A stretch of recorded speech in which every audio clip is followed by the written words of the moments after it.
Hello. This is to be a movie about flying, one of my very favorite subjects. In fact, there's nothing I'd rather talk about, especially during this 50th anniversary year of powered flight. Of course, I like to talk about radio and television, too. They've been mighty good to this country, boy. This is the way I make my living. But what makes that living worthwhile is to get out there in the wild blue yonder in a good airplane with the whole universe waiting for me. Not just because it's a thrill, although it certainly is that, but because I like to think that aviation, as far as it has advanced, and it certainly has come a long way, is still very young. Oh, we've come a long way since the days when my good friend, the ace of aces, Captain Eddie Rickenbacker, used to fly around in France in those Spads. The Dean of Aviation. Just think, he's been flying for nearly 40 years.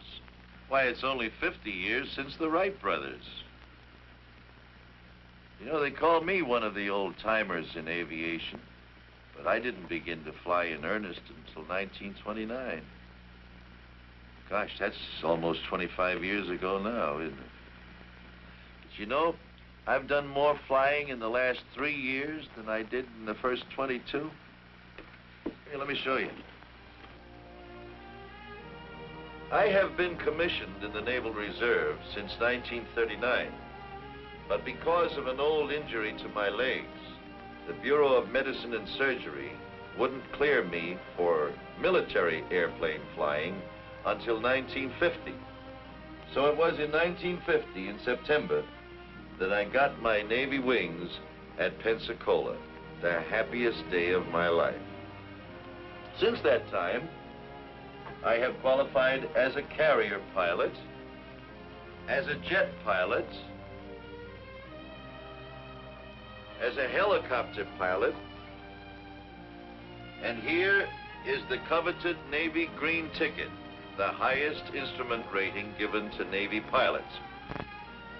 Of course, I'm very proud of all of these military certificates. But here's one here that makes me very, very, very happy. This is the certificate that Captain Eddie Rickenbacker gave me recently, making me an honorary captain in Eastern Airlines. As I was saying, planes have come a long way in the last 50 years. Here's one very much like the one that the Wright brothers used. Used to make 40 to 50 miles an hour. There's still one or two of these around, too. It's a funny-looking affair, but most of the basic principles we use today were developed in this plane. It didn't fly high, and it didn't fly far, but by golly, it flew. Looks kind of like an overgrown box kite, doesn't it? Well, you can take it from me, it feels like one, too, when you're up in it.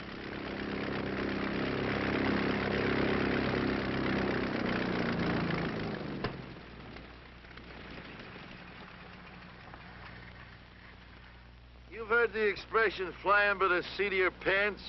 Well, this is where it came from. Sitting in this old bucket seat right here. See, the Wright brothers had no instruments of any kind, except a little old oil gauge down here. It tells you got some oil pressure back there. And this stick, this column, and this wheel is exactly the same as we have in the big airliners of today. When I push the stick forward, notice that flipper comes down, it pushes the tail up and the nose down. Vice versa this way. Want to drop the right wing, do it this way. Left wing this way. And here are the rudder bars that work the rudders in the tail. You see, the principles were the same then as they are today. No difference. Here is a model of a Spad, the airplane that Captain Eddie Rickenbacker flew in World War I, only 10 or 12 years after the Wright brothers' first flight.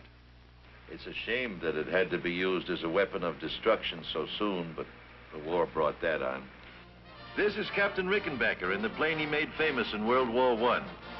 These old films show the dashing young skipper of the 94th Squadron leading his boys into a dogfight. The hat and the ring insignia was always present when the fighting was thickest. The wild blue yonder was really wild in those days, when there was just so much wood and canvas between you and the enemy, between you and the ground. Down in flames was the rule rather than the exception. They had no protection. They had no parachutes.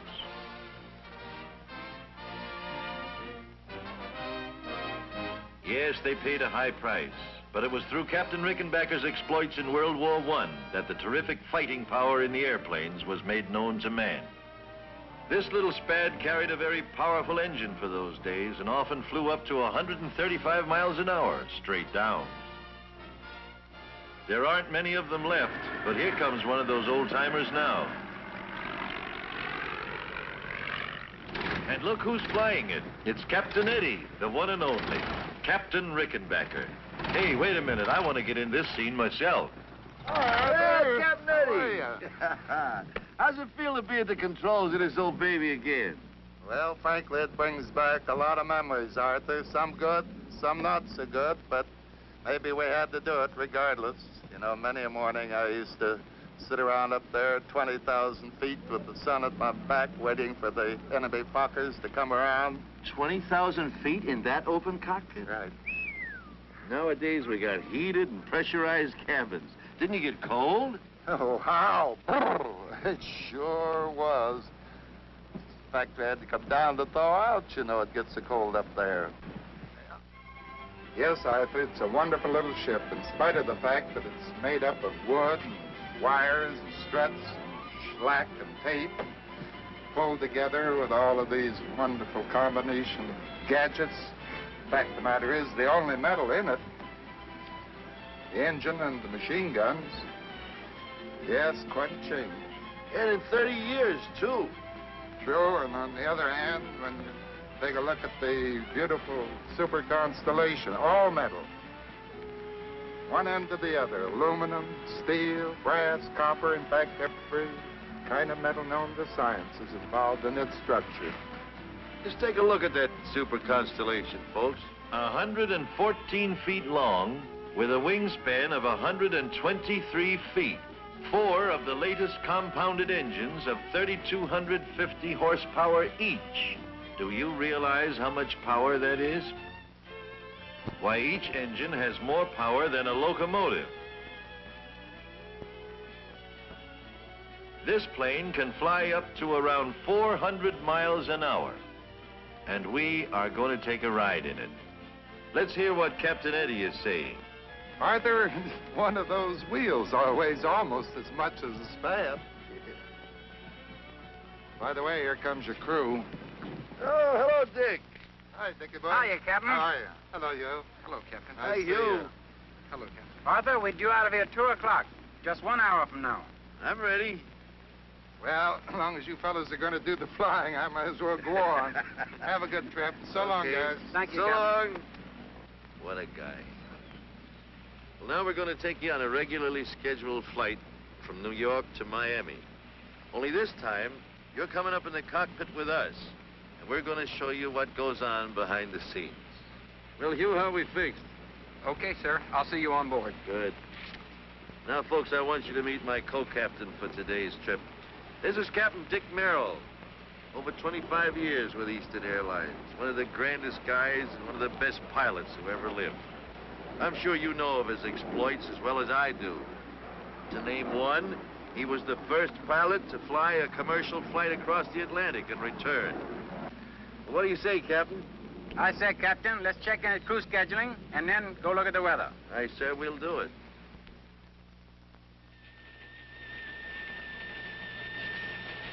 Oh, boy, look at that beautiful high.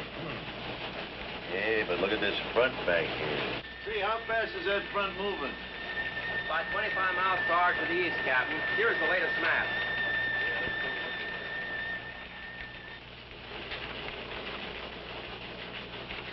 Good. Thanks, Henry. Dick, let's fly down to 22,000. Sounds like a good altitude to me, Arthur. I'll go in and make out the flight plan. Okay. In this room, they get weather reports every hour on the hour from weather stations scattered all over the United States and Canada. Here you are, sir. Hi, Dick. Flight 601, proposed 1400. The dispatcher's office is the central intelligence for all aircraft. They know where every plane is every minute. On this big board, the clerk notes the position of each plane en route, as reported by radio, and the time due at the next checkpoint. We fill out our flight plan with the dispatcher, giving our exact route of flight, the altitude, the amount of fuel, and so forth. A copy of this will be filed with the Government Airways Traffic Control. Here you are, sir. How does that look to you? The dispatcher gives us official clearance, and we're on our way. Everything okay, Hugh? The ship is ready, sir. 88 passengers, Captain. Gross weight 112,000 pounds. Another full load, eh? Thanks, Al. That's what I like to see. Now, for you folks who've never been up on a flight deck before, this is it. The captain and the pilot have the flying controls at their fingertips at all times. While over here, the engineer is very busy with the engine instruments. These are the throttles, just like the accelerators on your car, one for each engine. 2, 3, 4. This is the control column. And with it, you fly the airplane. To the right, to the left, down, up, and here are your rudder pedals down below. The airspeed indicator shows just that, how fast we are going through the air. The altimeter tells us how high we are. This vertical speed indicator tells us our rate of climb or descent. The automatic direction finder? Well, that's just what its name would imply. It points to where we want to go when we tune in a radio station with it. This is the flux gate compass. And this one is the old reliable magnetic compass, just like Columbus had when he came over here. This is the omni-range bearing indicator. This is the localizer and glide path indicator, about which we'll talk a little bit more later. This is the artificial horizon. It shows the attitude of our plane with reference to the real horizon. Of course, you know that we have radio contact at all times, ship to ship, ship to ground, 2 or 3 transmitters and receivers. Now, this plane has already been very thoroughly checked by the maintenance department. And during the last hour, it was checked by our own flight engineer. But that's not enough. The pilot and the captain have 1, 2, 3 lists of checks to make before we start down the runway to take off. Okay, Dick, we'll do the before starting engines check, huh? Right. Oxygen mask. Immediately available. Brake selector. And so on through 39 separate Rest items. out. Now, you passengers wonder why we sit and wait sometimes at the end of the runway. It is because the captain and the co-pilot and the crew are making these additional last-minute checks. Well, I guess we're ready to wind them up, Dick. Now switch over to intercom and talk to that gentleman outside there by the nose and get ready to start the engines.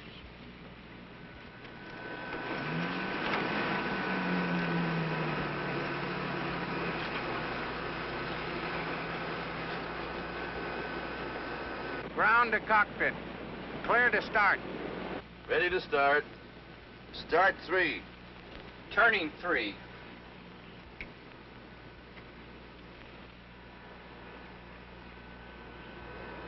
Contact 3.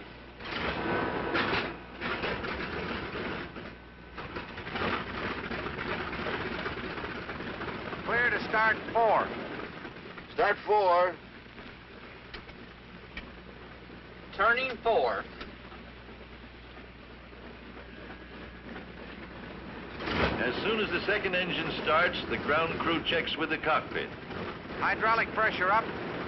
Now the safety pins can be removed from the 3 landing wheels. Otherwise, they could not be retracted when the plane is in the air. Clear to start 2. The same routine is followed for each engine. Clear to start 1.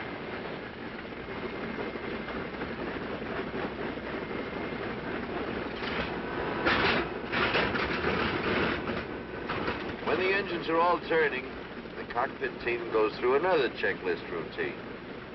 Okay, Dick, let's do the before taxiing check. Flux gate. Cage. Hydraulic pressure.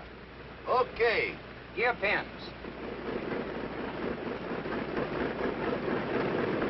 3 pins. After that, he checks by radio with the airport ground control. Idlewild ground control from Eastern Airlines trip 601. Taxiing instructions. Eastern 601, clear to taxi. Clear to runway 13 right. 13 right. The wind south-southeast 10, altimeter 2997. Get the runway, Arthur. 15. 13 right, right? Right. 13 right. Okay. Ready to taxi? Brakes off.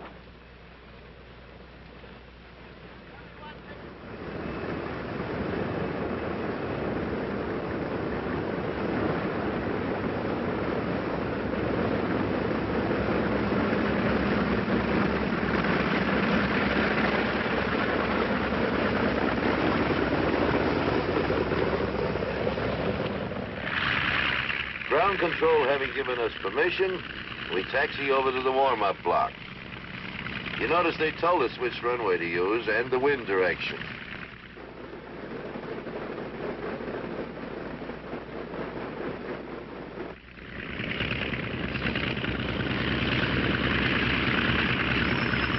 At the warm-up block, we go through the next, or before takeoff check. Trim tabs. Set. Flight instruments. Okay. Fitted heaters. Off. Mixtures. 11 items are checked this time. The last check before the plane leaves the ground. Ready to check mags. Number 1.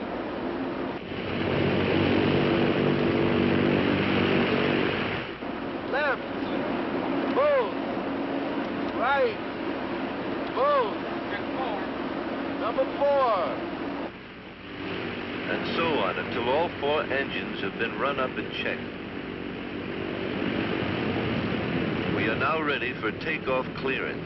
Idlewild ground control from Eastern 601. Ready for clearance. Roger, Eastern 601, cleared for takeoff. All right, brakes off.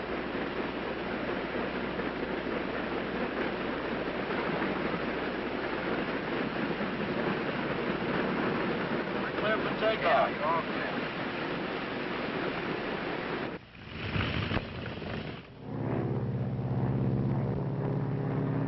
Here we go. Ready for takeoff. Takeoff power. Takeoff power.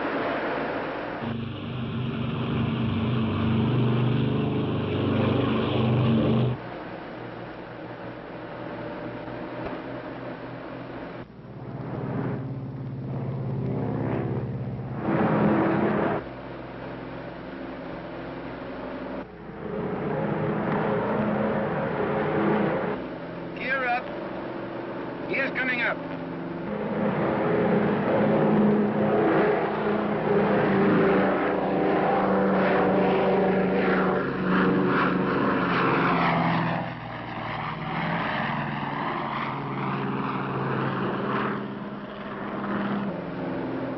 There you are. See how easily she wanted to get off? Big as this Super Connie is, she wants to fly right on off of there.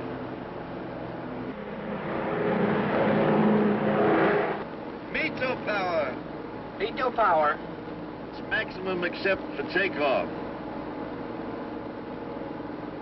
Flaps up. Flaps coming up. Flaps are extensions of the wing area used to give more lift during the slower speeds of takeoffs and landings. They withdraw in flight for greater speed. Climb power. Climb power.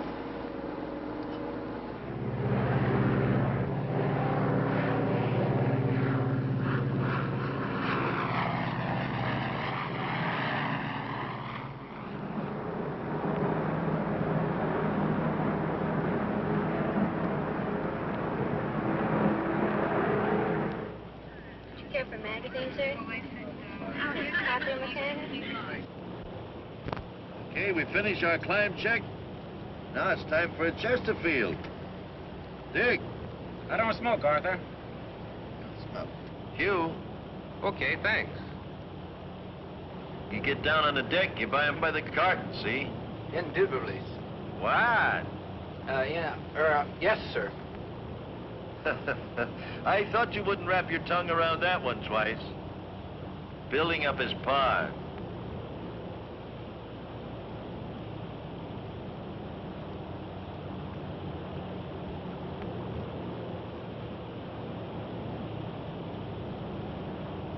Oh, boy, this is the life.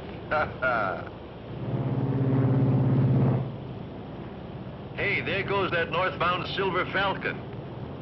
That's one of Eastern Airlines' wonderful twin-engine planes. The new type that has superseded the beloved old DC-3. It's the most advanced twin-engine commercial plane in the air today. She carries 40 people at a cruising speed of around 300 miles an hour. One of the most comfortable airplanes you could ever ride in. Eastern uses them to pick up passengers from intermediate points to connect with these big super connies. It's a wonderful airplane, that Silver Falcon.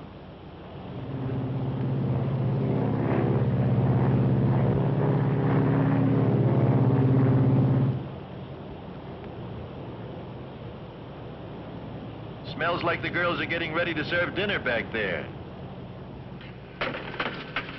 Gwen, the water's hot for tea if anyone cares for anything. Thank you, Al.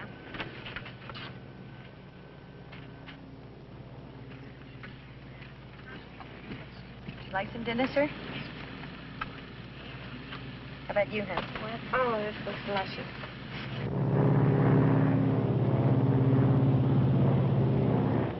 Okay, let's level off here. Cruise power. Cruise power. Now, people often ask me, I can figure out how you do this in good weather and over land, but how do you navigate when you're up over the clouds and over the ocean? Well, honestly, it's so simple, I hate to tell you. Well, for direction, we have the compass, the automatic direction finder, and the Omni range receiver. Let me show you how that works. Dick, take over for a minute, will you? Look, let me show you how it works.